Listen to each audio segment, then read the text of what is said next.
भजे पुराणवारणम्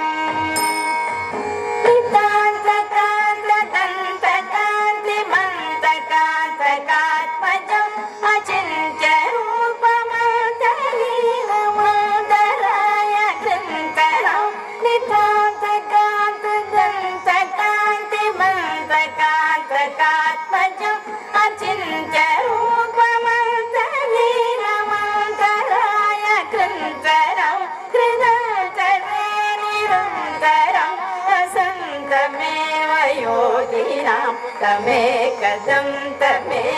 तं विचिन्तयामि सन्ततं कृतन्तरे निरन्तरं वसन्तमेव योगिनां तमेकदन्तमेव